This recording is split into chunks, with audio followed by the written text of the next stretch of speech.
Hi, today we will be discussing what is literature and literature versus non-literature pieces of writing. I hope by the end of this video we will have a clear-cut understanding of these topics. Let's start the video.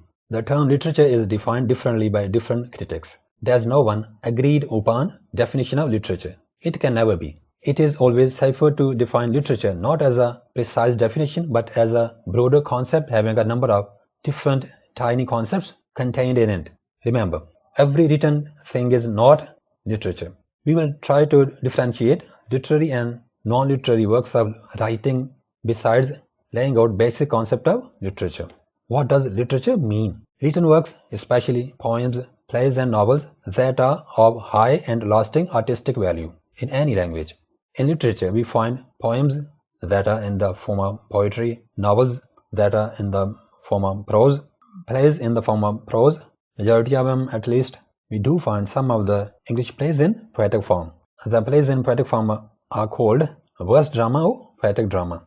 We find many good plays in English literature, especially in Elizabethan or Shakespearean periods or in Renaissance period. Remember that oral literature also exists in the world, which is transmitted by word of mouth. Oral literature is very famous in the subcontinent. We read the word artistic value on the previous slide. What does it mean? The creator of any work presents the work in such a way that the ordinary becomes the extraordinary in the eyes of the readers, and they feel at reading the work again and again sometime in future.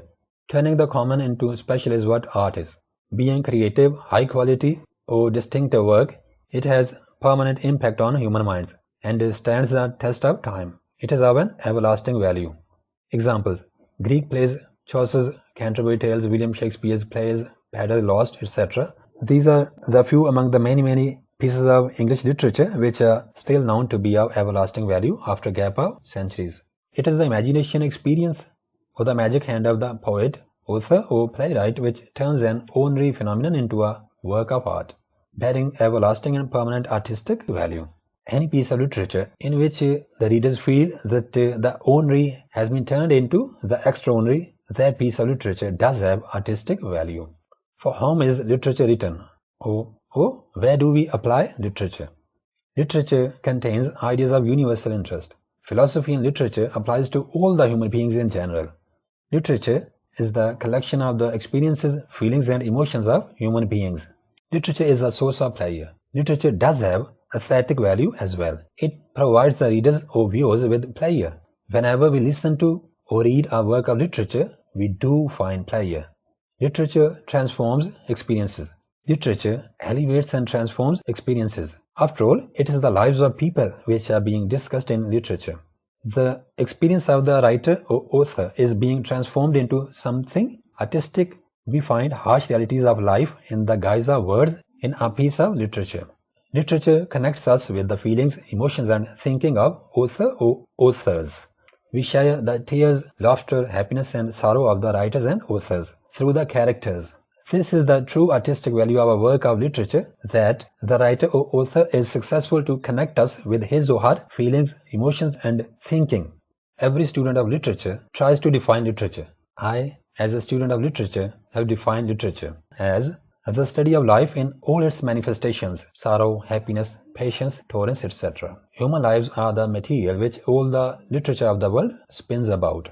When we study literature, we try to divide it into different periods for our convenience. We can divide literature into following periods on the basis of language: Urdu literature, English literature, Persian literature, Arabic literature, etc.